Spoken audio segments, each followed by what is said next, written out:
Hey everybody, welcome to Ask Dr. Testosterone starring Dr. George Touliatos. This week we have a very, very special treat. Joining us is the Lion of Lebanon, 1983 Mr. Olympia, first man to ever show a Christmas tree on a bodybuilding stage, Samir Bannout. Welcome, Samir, welcome. Thank you, Ron. Thank you. Hi, Dr. George. Welcome, Samir. Thank you for being to my show. You know, you're a special guest and a friend. Thank you. I appreciate that. Yeah, we have been friends for quite some time, and we never really had this kind of discussion. But now that is Doctor that's Ron is in the picture, I like that. That would be even make it more perfect. Okay. So I wore my shirt for you today, Samir. Look at the back. Hang on, I'll show you. See that? Oh my God! You know what? Honestly, for some reason, It had all the Olympia champs, but only went up to 2009. That's when I got the shirt. amen. That's Yeah. Thank you.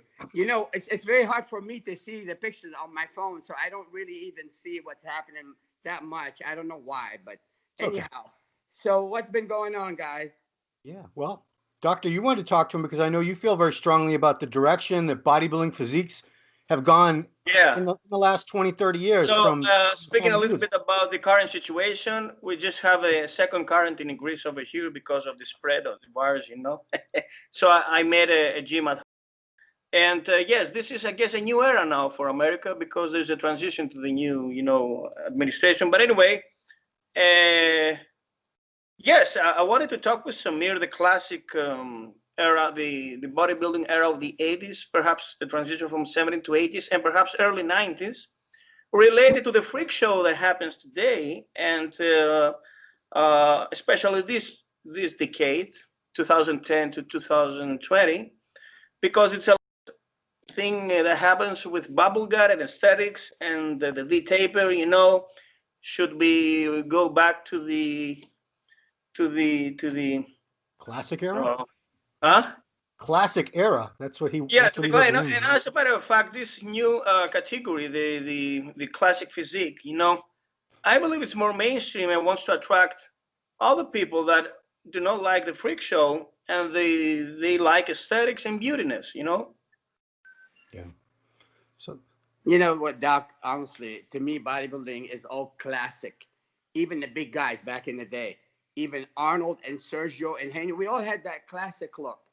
mm, What's really unclassic right now, and that's my personal opinion, and I will never do anything in a derogatory way. I'm just going to give my opinion without any hatred toward anyone.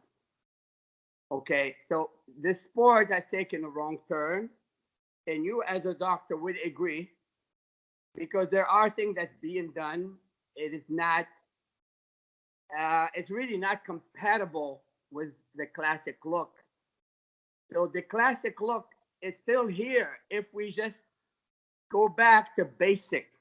mm, The basic is what Arnold and Sergio and Nubre, rest in peace, and Bill Pearl and the great Frank Zane, we did it in a way. We kept an eye on the beauty of the body. mm, I don't get it now why these guys are looking at, okay, I'm getting big. You and I agree, and I'm sure Ron will too, that big is not an issue, it's not a problem. We always strive to be big.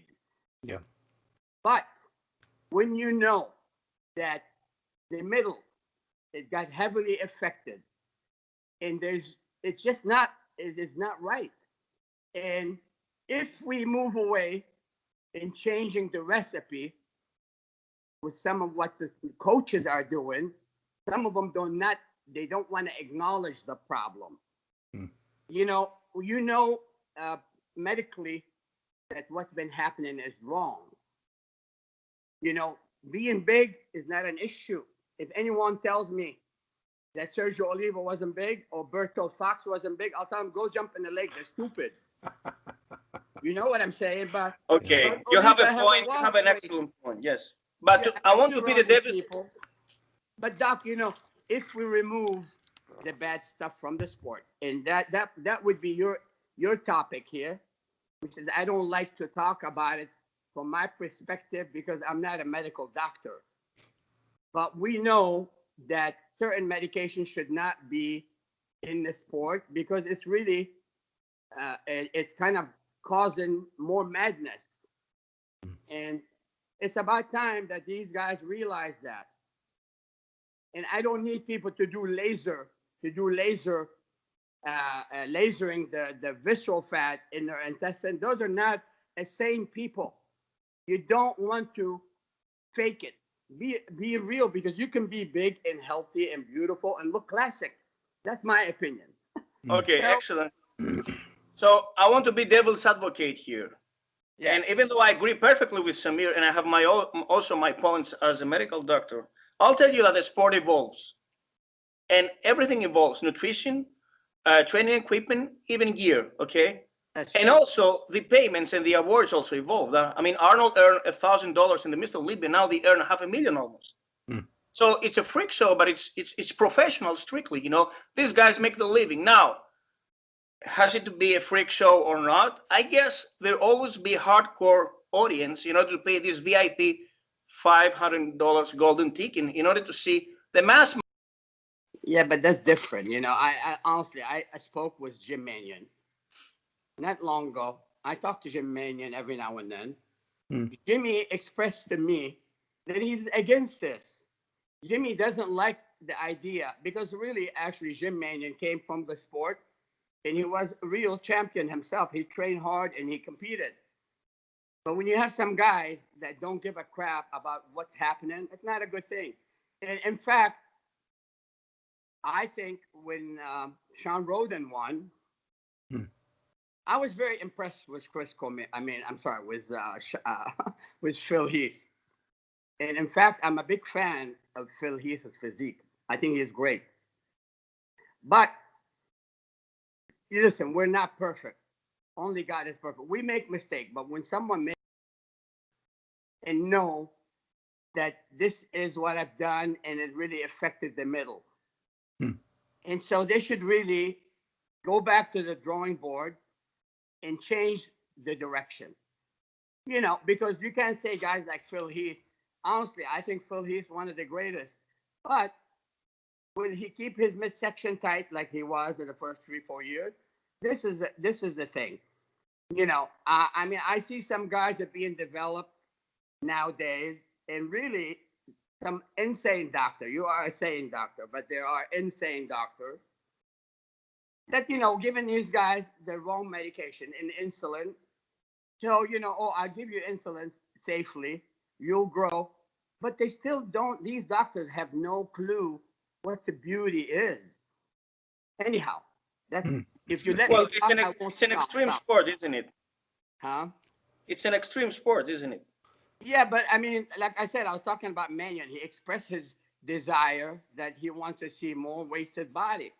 And he actually, it actually cost Phil Heath dearly because he couldn't really control his midsection. Whatever it is, somebody told me that Phil had some kind of surgery and his stomach was kind of, he couldn't control flexing his abs. Right. But, you know, you have guys like, for example, a kid from Kuwait, Ahmed Ashkelani. I like Ahmed. I met him. He's a great guy, beautiful body. He has everything. So the first 2 years, wow, we were impressed. But the problem is when you take insulin in GH, doc, the first year it won't show. Yeah. But slowly but surely. Gradually. Yes, slowly. The second year, you have more volume in the visceral fat area. Yes. The third year, it becomes worse. Progressively, yes. Yeah, and then, doc, when you have about 5 to 8 or to 10 pounds of visceral fat in your intestine stomach, there's no way you can tuck in that stomach, and you just can't. And require some medical solution to really resolve that issue. Maybe 1 whole year of keto dieting, etc. Yes, But yes. it's just anyhow. That's Do another you remember topic. Lee Haney in 1991 in his last Olympia? He was 250 and he could perform a vacuum. Yeah, exactly. Why? Because he never touched insulin yet. Insulin came after the Dorian era, you know? Listen, Well, I know about insulin. I'm going to tell you the truth. From the mid 80s, I knew about it. And actually, Well, for diabetics, but about in bodybuilding, it appeared, you know, after Dorian. Dorian, I mean, brought this. I'm not a hypocrite, doc. If this shit, excuse me, if this stuff would work without causing this kind of ugliness, I might have maybe tried it, but when you know it's taking you to hell, what the hell you want to do with it? And the problem is those so-called self-proclaimed coaches and gurus, whatever. Come on, give me a break. If you're a guru, an intelligent guru like Bill Pearl and Vince Gironda, you wouldn't accept a big belly. You won't allow it. The thing is, it's imminent that you will have that problem. Some guys, they refuse. Like my friend Milos Sarcev, he refused that this is going to be costing heavily in the middle. I hate to say anything negative about Milos. I love him. He's a great man. He's a great guy, and he means well. But I really disagree with him on the fact that insulin is okay for bodybuilding. It's not okay. It is not okay. In fact, I knew about it way before Milos touched it. I knew about it. And some of the people that I work with, they're probably the most intelligent brain in the game. Okay, listen, my former friend, well, my old buddy, Mike Zampano. Mike Zampano he graduated as the second or the third biochemist in the country. Wow. And he's the one that actually contributed to the Steroid Underground book was Dan Duchesne. And he's sane, and he tells me like it is. Okay, so we know back then that there's consequences if you touch the stuff. So those are the consequences. And do insulin and GH make you huge? Of course. I think Pee Wee Herman can be 300 pounds if you put him on that scrap. Pee Wee Herman. But Ron, honestly, yeah. Ron, Yeah. I see you competing, Ron, and I know you look great. Be truthful with me. What do you think about modern freak show? I think there's always going to be a place for it for the big freaky guys. Nobody wants to see a big gut, no matter how big the body is. But I don't think you can carry that really freakish. Even Ronnie, when he got really huge, he couldn't control his gut. He started But not to get Big a gut. Ramy, Ramy is an exception, though. Yeah, that he is an anomaly. So it makes you wonder: is that size? Is it possible without growth hormone and insulin? And can insulin be used? Because Milos has claimed many times that if insulin is used properly, the way he tells you to use it, it's not going to affect visceral fat. You're not going to get a bubble gut.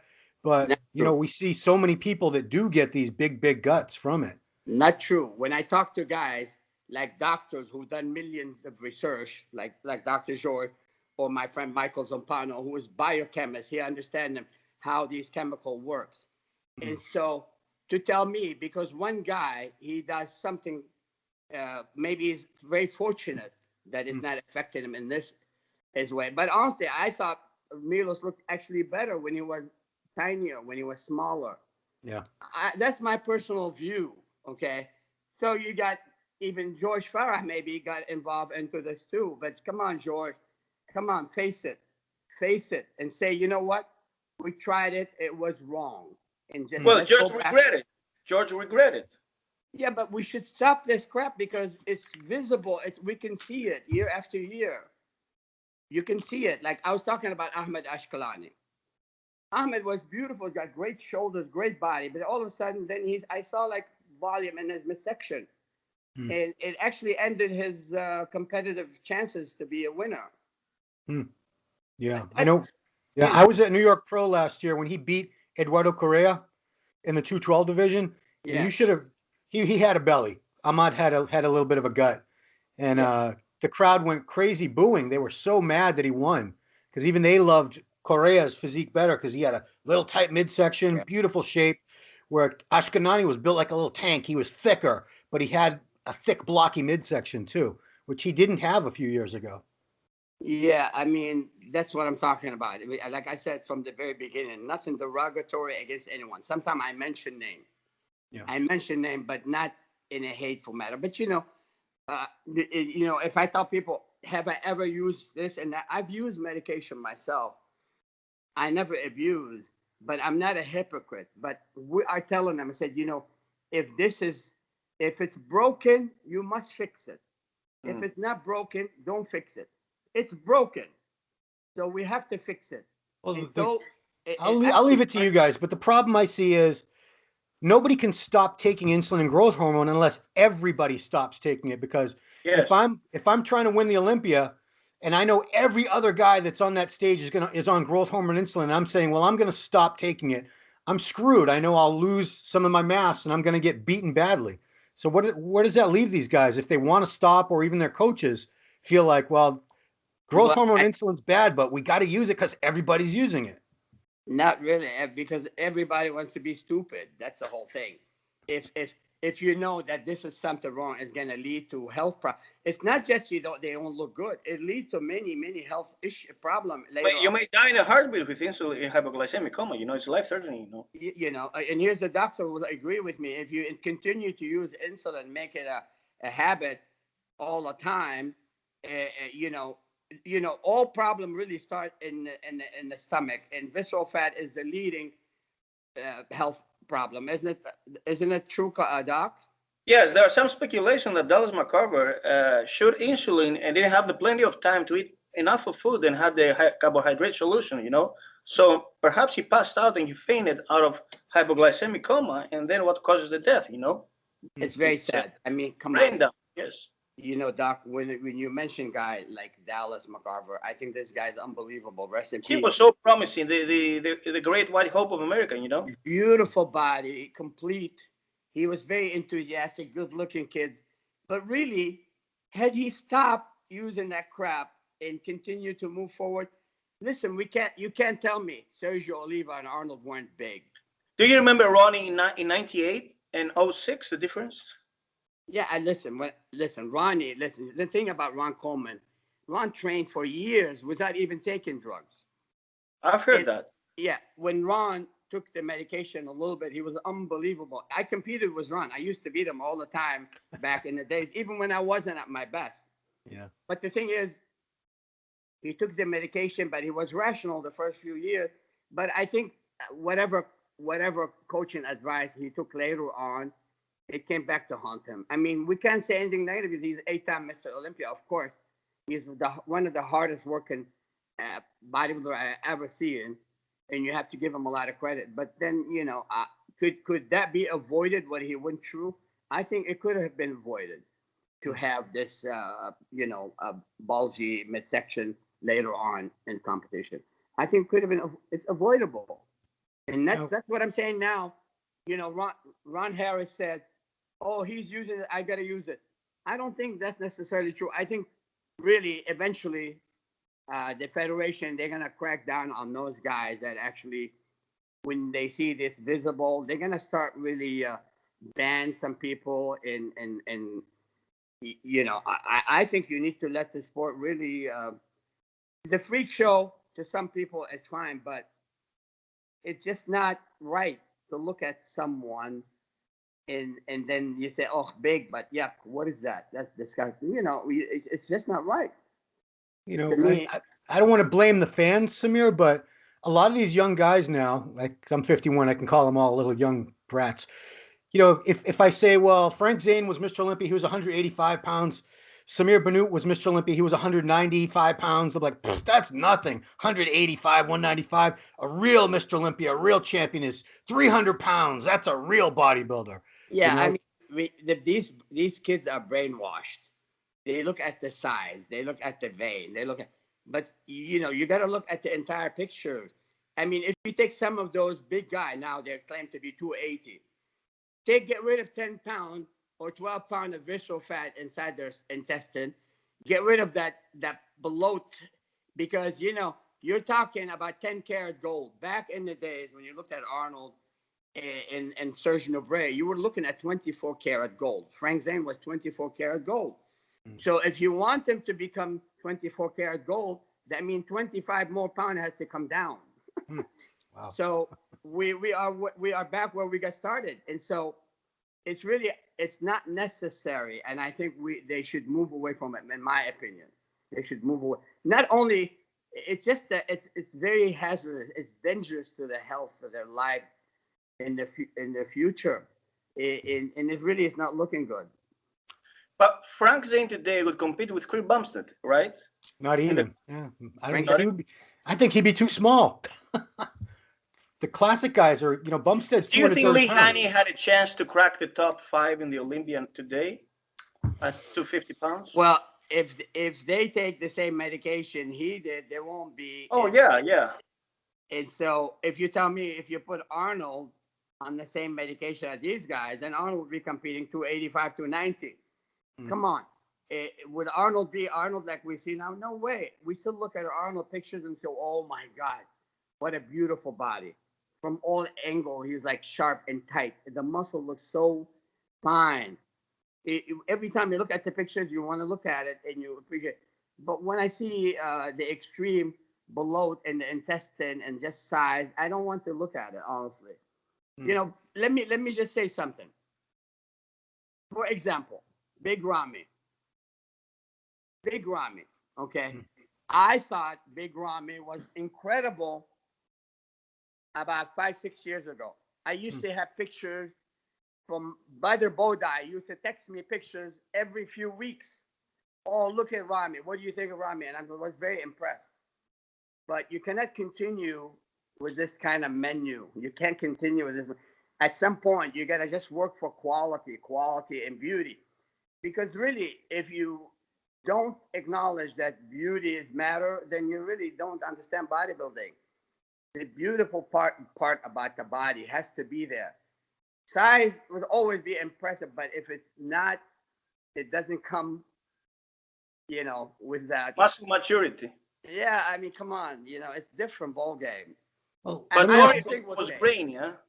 I hope these guys will be aware. Let for example, if Phil Heath come in, and I told you when we were exchanging messages, Dr. George. Yes. Phil Heath comes in. 235, 240. Yeah, if he is, let's say, you know, just get the same midsection that he had 2011. 6 years ago. You know what? He will win hands down, in my opinion. I believe so. Because the thing with he's put together properly. And you remember when he and Kai Green used to battle? And Yeah, Kai Green had stomach. Kai Green was awesome, was muscular, but the problem is Phil Heath has a better flow.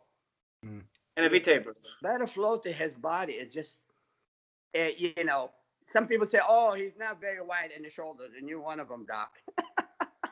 Well, not as wide as Ramy, for instance, you know? No, I mean, come on. How many people are as wide as Ramy? Nobody is wide as Ramy. Come on. Right, Ron? It's about 4 feet from shoulder to shoulder, yeah. Big dude. The thing is, let's hope the future will be better. That's my intention. Is I would love to see these guys, Phil Heath, or whoever's going to step on that stage, to look healthy and beautiful. And now Brother Perry, the current Mr. Olympia, has this exceptional V-taper, and his midsection is so tight, you know, that it reveals the lats. Who you talking about? I'm sorry, who? Curry. Brandon Curry. Oh, Curry. You know what? I have been friends with Curry forever. We always thought that he has incredible potential because Curry has a beautiful, complete body.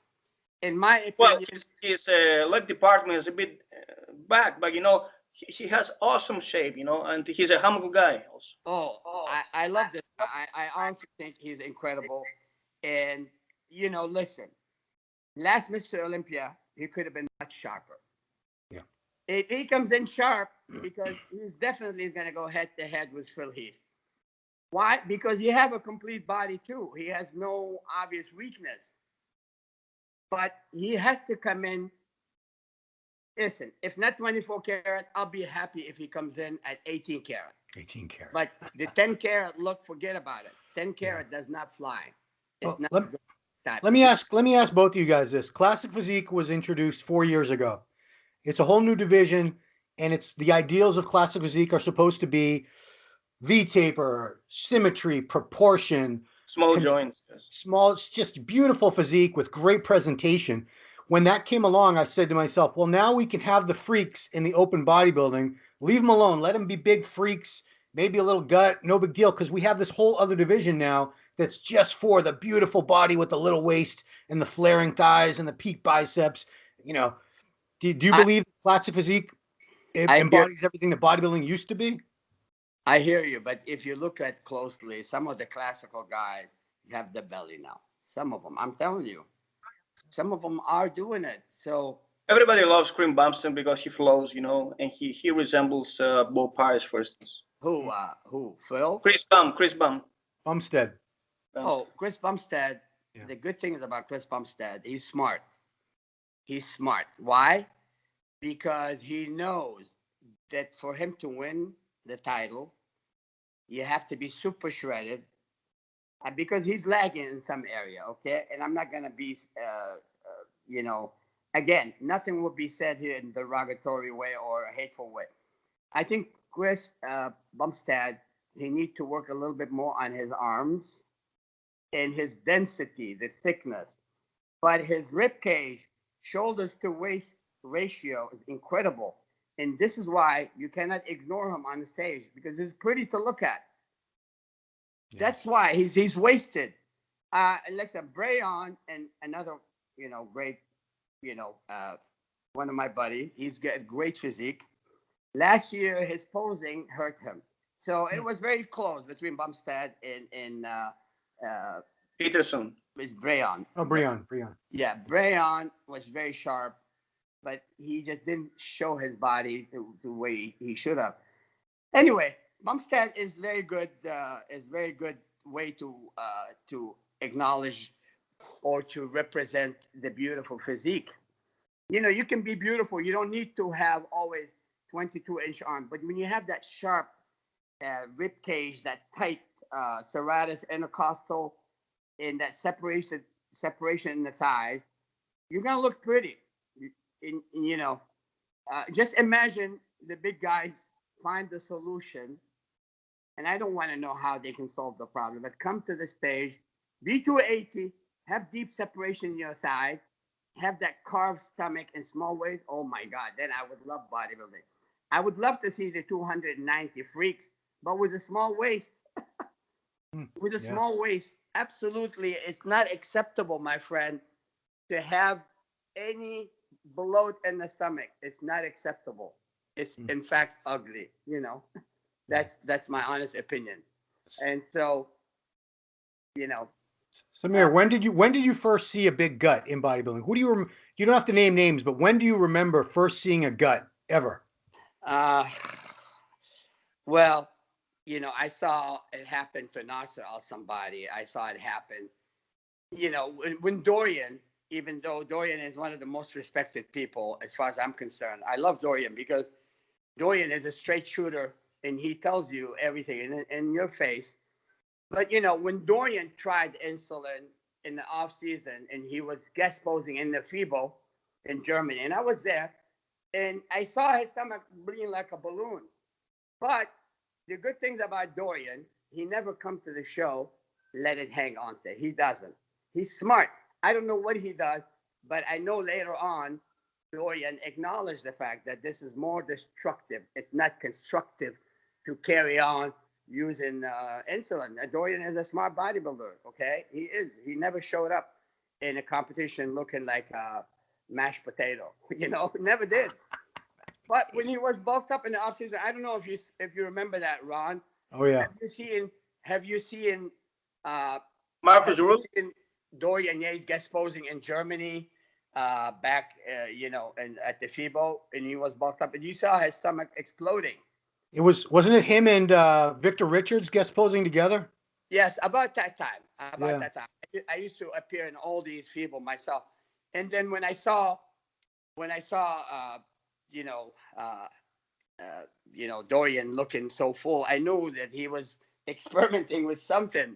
The thing is, we cannot say anything negative because when you have a guy like Mr. Olympia 6-time, which is I have a lot of respect for him. He works really hard. Dorian brought the whole package with density, thickness, shredded, physique. Look, if you say Dorian Yates has the greatest genetic, I don't think he had the greatest genetic. He's probably the hardest working bodybuilder, him and Ron Coleman. These guys train really, really hard. Dorian was a warrior, and he trained, he killed it every time. And not too many people know about me. Not too many people seeing video of me, real video.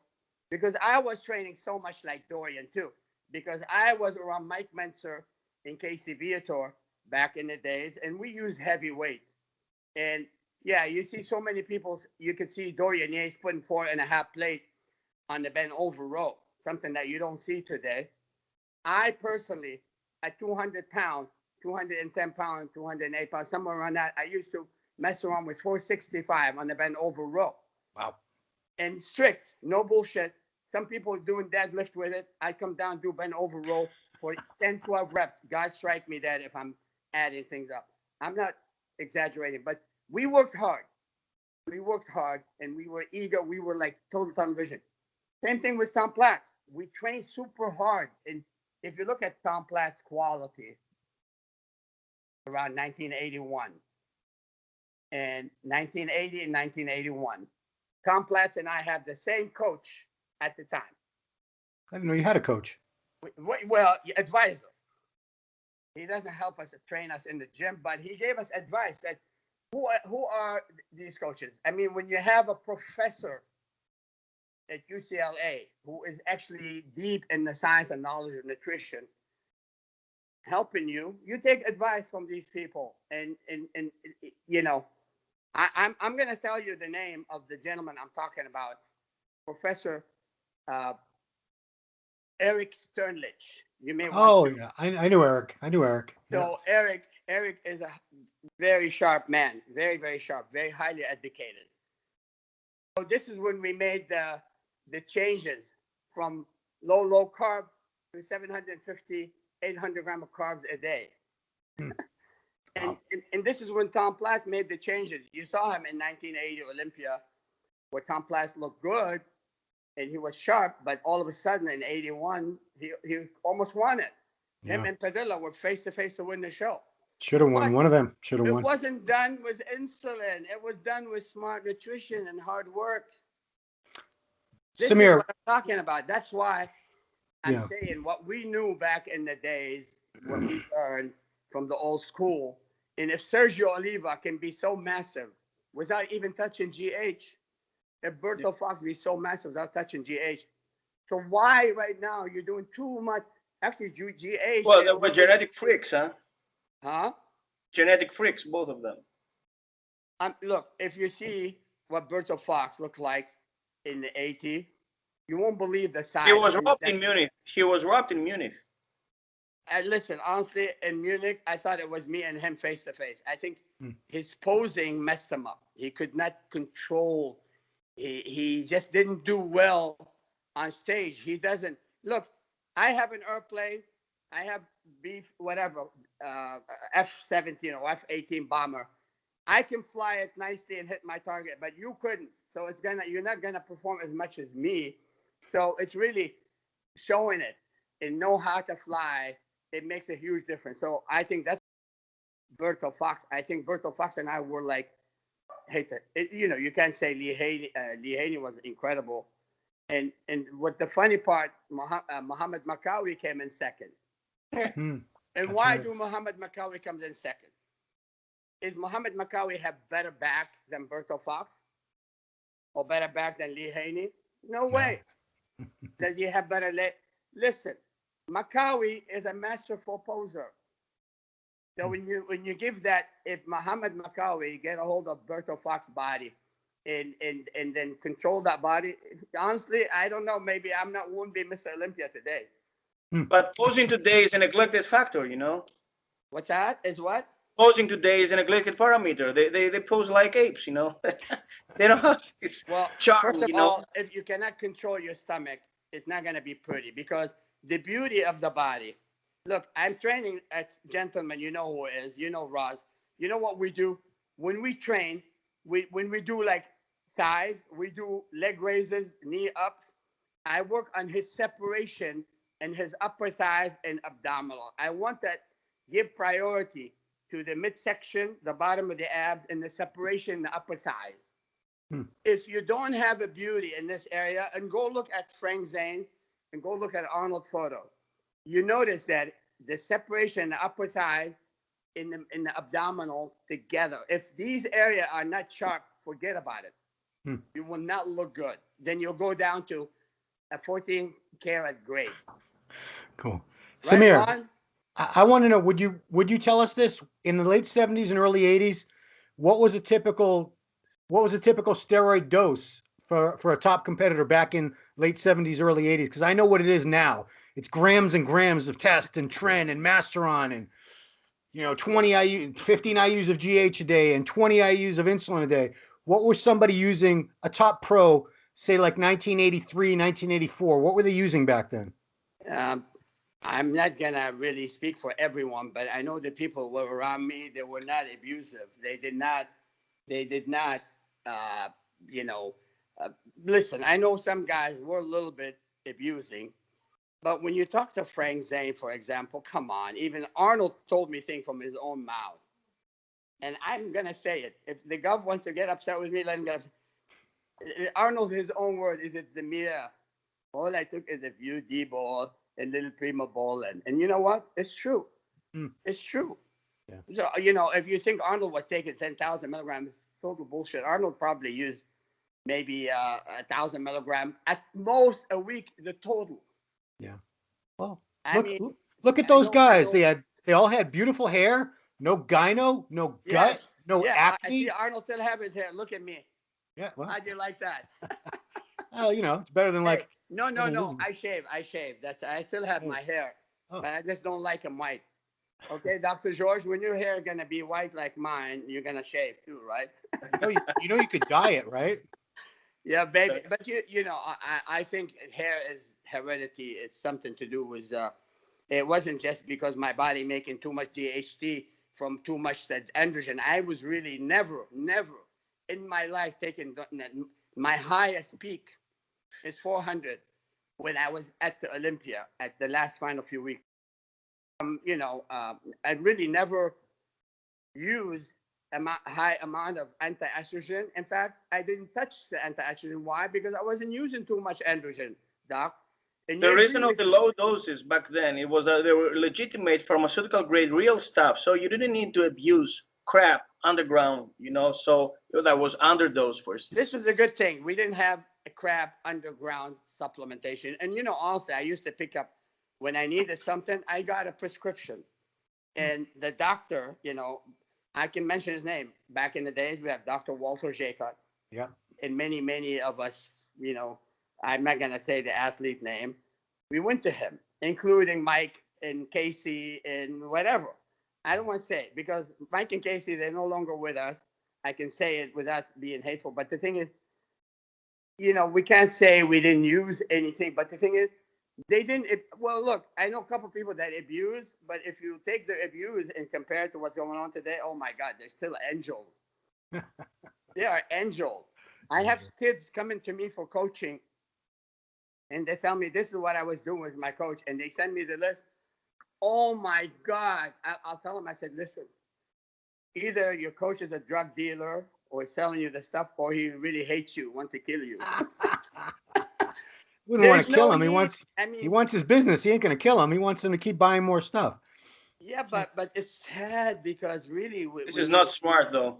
no, it's not. I mean, listen, any bodybuilders, I know. Listen, I heard of bodybuilders from the '80s. They were using a huge amount of anadrol. And you know how toxic anadrol. It's the most toxic drugs imaginable. And I know some guys in top pro. I'm not gonna say his name. That 12. even Mike Matarazzo's own 12. words told me so and so use up to 10 anadrol a day. Whew, And this 500 guy was milligrams. big, but he probably did it for 3 weeks. Because if he doesn't, he would be dead after 6 to 8 weeks using that much anadrol. You probably die in 1 month if you take that much. Mm. Because of you will have more your what do you call it? Your hematocrit and then your red blood cell will be so thick that you will have a Yes. heart attack in weeks. Stroke. Yes. Right, Doc? Yes, yes. So, What but about some liver guys were failure? kamikaze. Some Also. guys were kamikaze.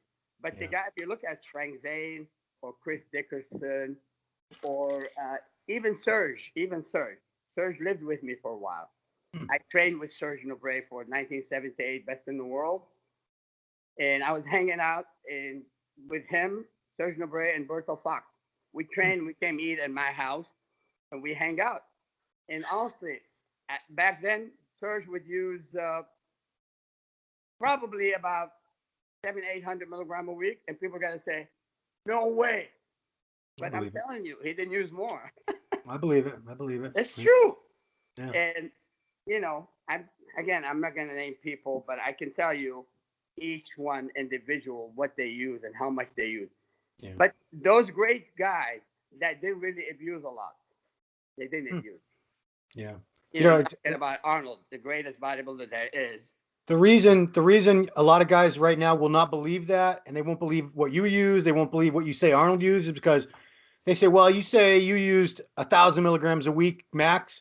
Well, I've been using 3 grams a week for 5 years, and I'm not as big as you, so you're a liar. You must have been using 4 grams a week.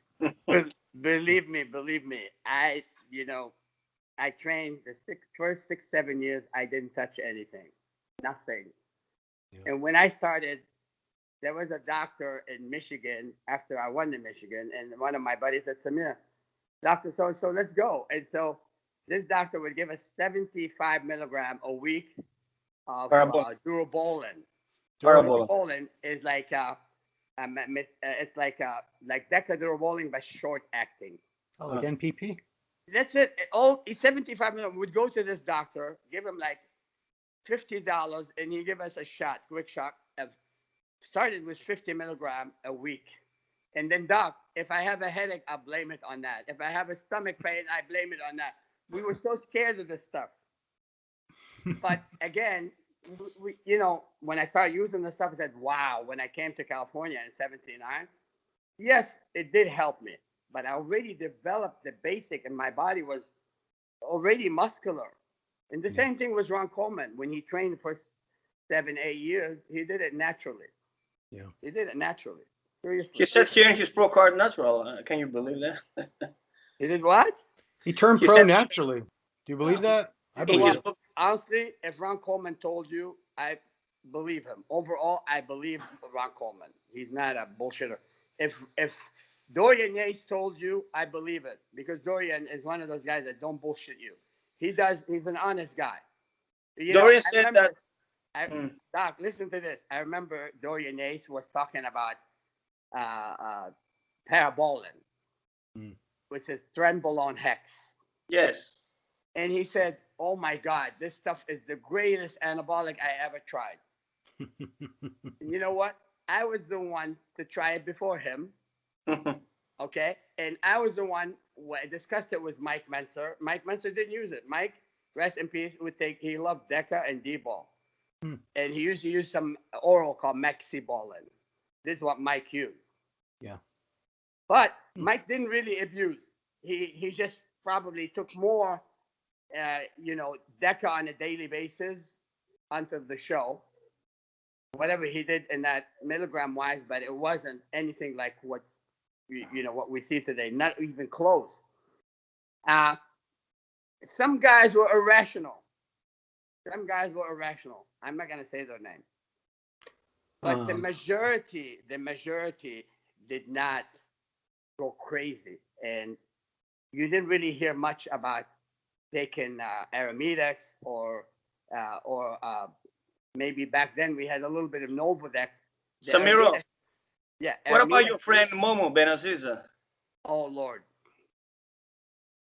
Momo, rest in peace. He was one of the biggest abusive guys I've ever seen. But I think he was a kamikaze with diuretics. Listen, if you ask me what was the cause of death of Momo, I would know that more than the doctor that performed the autopsy, the people that actually tried to treat him when he was this cramping. It was Aldacton. Momo lived dangerously. He lived dangerously, rest in peace. And I loved him because he was around me. And we were in Spain together, and some incident happened that was very, very funny. Anyhow, but I think Momo took a high amount of clenbuterol powder, like the horse kind of clenbuterol. What about Aldacton also?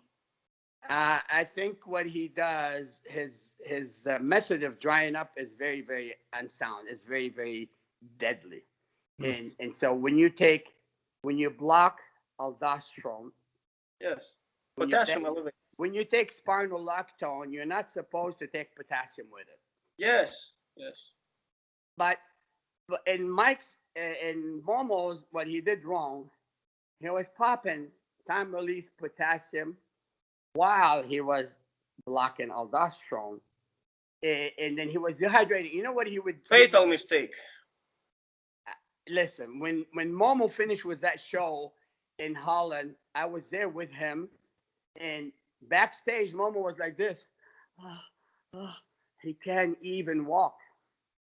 Momo couldn't even walk. He was so tired, exhausted backstage, and it was like, moaning. He was sick. He was sick. And I'm gonna tell you about some people who we were discussing earlier was always like having issue backstage. Some of them were crying. But I'm gonna tell you, I'm not gonna embarrass anyone, but I'm telling you, some of those guys are hypocrites. They say this and that. I don't care. I just love the sport. I want to see people looking good. I'm not saying don't take anything, but be rational. Do the right thing. Don't abuse. So anyway, the situation with Momo is after being so dehydrated, and you have locked in too much potassium in the muscle, and he felt, believe me, Momo felt like rock. He felt harder than my wall. He was so dry. But the problem is when the medication is still in your system, and if you take potassium, you don't drink a lot.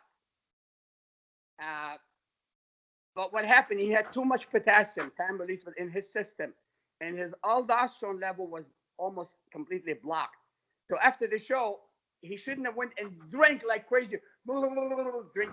If he had like slowly but surely let the drugs fade away, and then drink a little bit of water, he wouldn't have There were died. some rumors, yeah, there were some rumors by Milos that when he was rushed into the hospital, the doctors had no idea about spironolactone, so they put him IV potassium and they killed him accidentally. Wow. Well, I have my own theory what was the cause, but definitely is linked to heavy dehydration, excessive potassium in his body. Heart arrhythmia, yes. If they gave him more potassium, I mean, they definitely killed him. Yes, they speed up. Well, I don't know exactly what happened in the hospital, but I know what he was doing. I swear to God, I never did what he did. I swear to God, never. Nothing. In Munich, you were the first with Christmas tree, and Gaspari in '87 was the first with Strider glutes, in an era when aromatase inhibitors and the estrogenics were not available yet, Yeah. Well. Yeah, you know what, Doc? I can tell you a million stories. I've been wrong. I've been in this game for long enough, and How low was your body fat in '83? Look, I never really want to measure body fat, but 3? Mike Menser was really, really scientific. Mike Menser, he looked at me, and when I turned my neck, he sees striations. He said, Samir, I want to know what's your body fat percentage. And I said, I don't know. He said, I'm going to this body accounting in Orange County. It's about 1 hour from here. And he goes, let's go. And I said, okay, sounds good. I just went with him. We jumped in his little Datsun ZX, the small one, and then we drove to Orange County. Mike measured around 5.5, 5.6. I remember it was like over 5. So when I did my test, the first result came in at 2.2. Shit. 2.2. And I'm like, Mike, holy shit. And honestly, I have no idea, or they have no intention to check my body fat. So Mike Mensa really turned me into this. And, so yes, I believe my body fat in 82, I'm talking about an 82 here, it went under 2, probably somewhere around maybe 1.8, 1.9. I don't know. But I know for sure I was under 2 or about 2. But that's not, is it necessary? It's not necessary. Anything under 5% is really not necessary. You agree, Doc? Well, it's also a matter about subcutaneous fluid retention. It's also a tricky. Well, yeah, if you don't have the muscle fullness and that tightness, it's not gonna really be matter. But the thing is, I know some people that measure in Gold Gym in Lee front of me. Haney. Lee Haney, for instance, you told me. No, Hmm. one guy in front of me measured at 1%. Wow. No, I At mean, Gold. Lee Haney was about 8%, and he won the Mr. Olympia. You told me No, that. I'm not talking about Lee Haney. I was talking about Gary Leonard. He won the national 1980. You know, Ron, 81 or 82. Somewhere around Gary there. He was been a Mr. California before that. Big Yep. arms, blonde guy. Yeah. Yeah. So Gary Leonard was about, I would say, 8% when he won the national. Hmm. And so I'm like, what? How? But you know, you have intercellular fat, you have subcutaneous fat. So he didn't really have subcutaneous fat. And so, anyway, Yeah. is it really necessary to be that low? It's not necessary. I don't think it's needed. You know, anything under 8 is unbelievably good. Anything under 5 is perfect. Perfectly ripped when you're under 5%. Because Mike Menser was in really good shape. And he measured 5.5 or 5.6. But he still had like a month or so. And that was 1 month before the 82 Olympia. Yeah. Yes. Samir, let me ask you this, because Mike Menser used to say that he helped you backstage at the Munich Olympia '83 that you were cramping, and I don't think he ever specified what he gave you or how he helped you. Could you tell that story? Yeah. I'm going to be honest with you because sometimes you hear so much bullshit and people, a guy like Zach Neri and Samir was, no, listen, I'll tell you what happened. At the 83 Olympia, I have to take in potassium, but if you take potassium and aspirin, they interact. According to Bill Pearl. Now, Bill Pearl was there, and you know, potassium and aspirin and do interact, but neither one is really dangerous if you're doing it in limited. So the thing is, I was on stage because I was really dry and I cramped up a little bit. I did cramp up, and so right after the show, I was able to completely fix it during the prejudging. Then after the prejudging, Art Zeller and Franco Colombo, rest in peace, and Franco, rest in peace. They go, Samir, what's the problem? I'm gonna fix you. I'll come to your room. You know. So Franco, I loved Franco. He's really, really a sweetheart. If you really get to know how he's really kind. And so Franco and Art Zeller came into my room, and Franco did his pressure on my stomach with his thumb and his elbow. It hurt me like hell, but I was okay. You know, I was okay after prejudging. Okay. Maybe I was so happy because Jim Manion came into me after prejudging and said, "Shh, don't say a word. I think you won." In my opinion, he said, "I'm not gonna tell you the result, but honestly, in my opinion, you will win this." And I'm like, okay. Wow. Yeah. Anyhow, I'm like, yes, that nothing really. I didn't do anything harsh, honestly.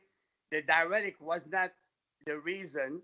I was around doctor who was very, very intelligent. We did not do anything harsh whatsoever. I just balanced my sodium, potassium. Probably I needed a little bit more magnesium at the time, and we did that after prejudging. Everything was okay. Yeah. But it wasn't severe cramping, not like what happened to Paul Dillett in Columbus, Ohio. None of that. Turned into a statue. Not like I took injectable Lasix. No. Yeah. I honestly never really abused nothing. Have I ever tried diuretic before? I have. Have I used excessive diuretic? Never have. Never. Okay. Well, but guys, we've been talking almost an hour, so Dr. George, it's your show. I want to give you the last question for Mr. Olympia Samir Bannout. Last thing you'd like him to talk about. Well, I want to ask Samir his predictions about the coming Olympia, you know. Okay. Perhaps the top 3 or top 5, and that's all. I want to thank you for being here. Dr. George, I'll tell you, and you know me, I have no.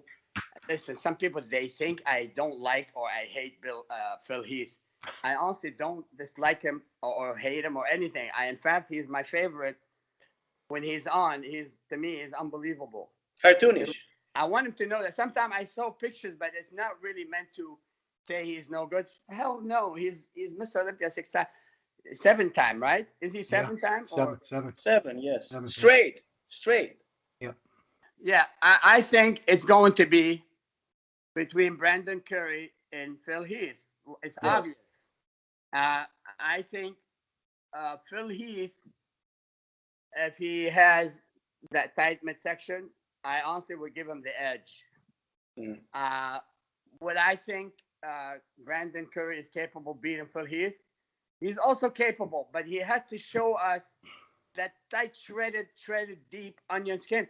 He had to show us at least 18 karat gold.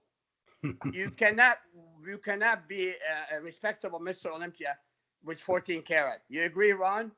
Yeah, a whole new ranking system thanks to you.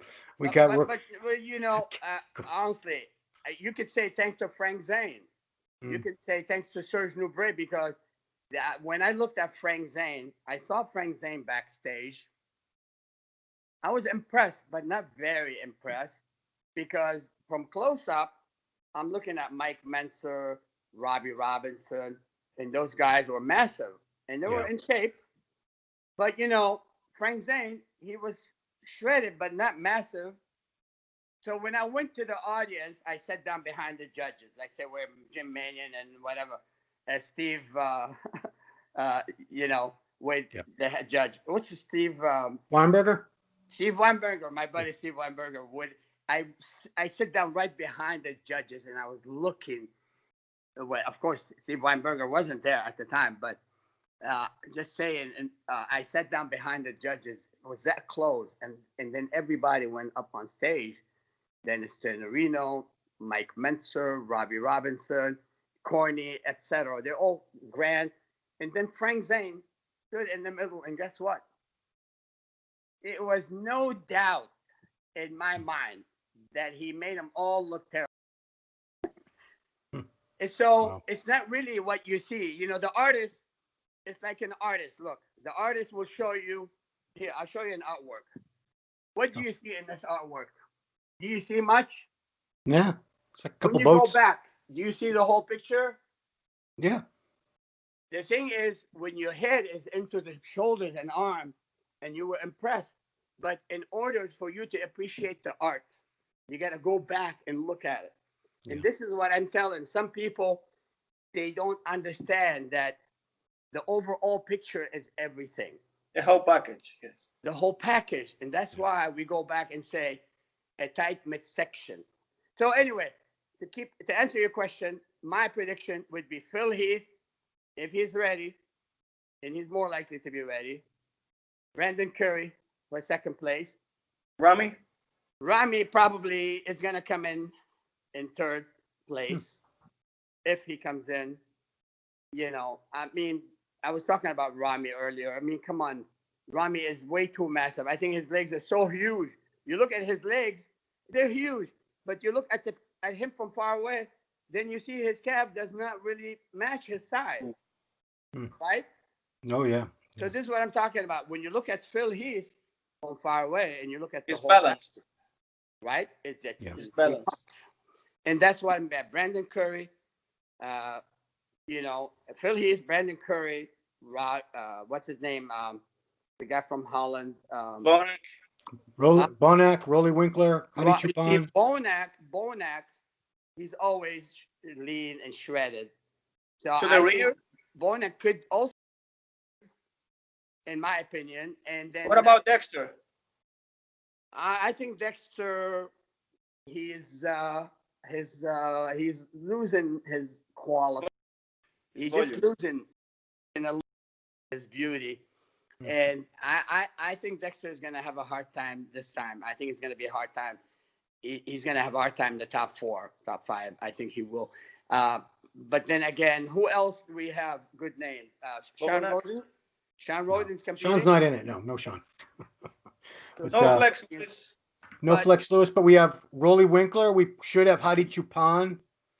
You know what's really sad is guy like Flex Lewis. And I told Flex Lewis a million times. I said, Flex, you have the body, the capability of really going all the way. You believe he could beat last year Hadi Chupin? Flex. Well, look, Hadi Chopin, he stand out with his quality. He pops. He's pop in his personality. He's charismatic. He's strong. And honestly, I voted for Hadi Chopin last year, personally. Not to say We he's were better. there. Is he better than Brandon Curry? Hell no way. Is he better bodybuilder? He's not. Was he better at that Olympia? Hell yeah, he was. Hmm. Hadi Chopin should have won He that. had wider midsection though. His midsection was kind of quadrangular, you know. Who? Hadi? Hardy. It was kind of wide, a little bit Uh, wider yeah, than Chris. but according to the way we judge was quality in hardness, I think Curry needed to another 5% of sharpness to really walk away with it. He didn't walk away with it. I mean, uh, on body and physique, Brandon Curry won, but on muscularity and really sharpness, in more impressiveness, Hadi Chopin should have won. But then again, if you bring Hadi Chopin shredded and Brandon Curry shredded, forget it. Brandon Curry, probably could take Phil Heath. We'll see how he's going to come in. Hmm. But that's only my opinion, with no disrespect to anyone. So, Fair enough. what do you Thank you. say? What do you say, George? Dr. George, what's your opinion? Well, I agree with the top three, you know. So either will be 1 and 2, Heath Curry or Curry Heath, and then Rami will crack the top three the way he looked in the Arnold, because it was the first time in my life I looked him, and he looked really good. The only thing is that he looks a little bit blocky in the inner thighs and the adductors. Otherwise, he has crispy back, lower back, crispy glutes. You know, it's just a little film of fluid that he needs to get rid of in the adductors, inner thigh. What do you think, Ronnie? What do you think? I'd like to see Rami lose about 20 pounds of muscle, mostly from his legs. I think that would help his. It would help his shape. His legs, his quads are too big, and they don't have really deep, crisp separation at all. I completely agree with you. So in the side, he looks Rami. real good though. In the side of his thigh, you know. Yeah, yeah. The legs are too big. Mm. They are too big. And you know, honestly, in my opinion, my friend Tom Platt, had he have 3 inches smaller legs, he probably would have beat everyone at that 81 Olympia. I personally thought, you know, Padilla has the package. Yeah. But I mean, Franco had one thigh was destroyed. I mean, his knee was smashed, you know. So he won one leg. Franco was injured. Franco won because Franco. Franco, he was always favored because Arnold and Franco, Franco was already Mr. Olympia. He's coming in. He had the best back though, huh? The best back. They knew Tom Platt was coming. You know, he's still up and coming star, and he could probably wait. Let's give Franco another. Honestly, I didn't think Franco should have been the winner at all, even though I love him more than all these guys up there. Honestly, I love the way Franco was. Rest in peace. But personally, I voted for Danny Padilla for that show. Yeah. Yeah. I remember I had an old Muscle Mag magazine. Some guy gave me a box of old magazines, and it was Bob Kennedy's like 20-page photo report of the 1981 Mr. Olympia. And I would have had Franco maybe 4th or 5th place at that show. No way. He did not win that show. He did not. The same goes with Arnold and Sydney, right? Yeah, you know, talking about Sydney, listen, I'm going to tell you, I am the biggest fan of Arnold Schwarzenegger. Let Arnold know that. I started bodybuilding because of Arnold. And I think when Arnold is ready, he's unbeatable. But in Sydney, Australia, I was shocked because I was training next to Arnold at World Gym 1 month before the Olympia. Arnold was looking incredible. He was really looking better and better. But Arnold had a severe shoulder injury. His rotator cuff were bad. So he had to take cortisone. Cortisone. He took cortisone shots enabled for him to bypass the pain and train. Yeah. But that cortisone shot really made him retain a lot of water. He actually told me that. He told me that personally. But people in don't his biography also. Yeah, I mean, he was whatever Arnold did. He maybe tried to dry up too quickly. Maybe whatever he did to dry up, it backfired. He was not the Arnold I saw at World Gym 1 month before or a couple of weeks before. And so I don't. I think that show should have been Frank Zane and Mike Menzer. Frank Zane, Mike Menzer, and then Dickerson. You know, those are my top three. You could choose anyone; it would be okay. But Arnold should not have been. No, thanks to Paul Graham. I think the judges love Arnold, and because he's Arnold, they voted for him. I mean, I'm I not think getting. it was Joe Weider behind this. No, I don't think. You know what? People say Joe Weider fixed the show. I honestly don't think Joe Weider does. I don't. You know, if you know Joe very well personally, he's a businessman and everything. Look, Joe Weider got very upset that I lost Mr. International. Okay, Hmm. 1978, he felt like I should have won, Hmm. and so they didn't. They. I don't know. Many people felt I should have won, and when I came into World Gym, Joe Gold told me, he said, Samir, you should have won. Welcome to World Gym. You are a member. You have a lifetime membership at my gym. And Mhm. so Joe Weider told me the same thing. So Joe Weider really, look, even when I know I was robbed in many shows, but was Joe Weider behind it? I don't think it was Joe Weider behind it. Hmm. It was Not Wayne even in DeMilia. '84 in New York It was City. Wayne DeMilia. It was Wayne DeMilia, Wayne DeMilia, Wayne DeMilia, and Ricky Wayne. Ricky Wayne. I'm going to say their name again. Those guys didn't like to see me on top of the world. Okay. Hmm. Why? I do not know. What did I do wrong? I didn't do anything wrong. But you know what? When you go to the top, you will have a haters no matter what. Yes, yes. I Okay. know that's the So person. and what's funny, I admire Ricky Wayne. I had Ricky Wayne pictures on my bedroom wall. I introduced him to his Lebanese wife, who's still married to now, Oh wow. and I looked up to him. And he's the one come back to haunt me. How? How? I don't get it.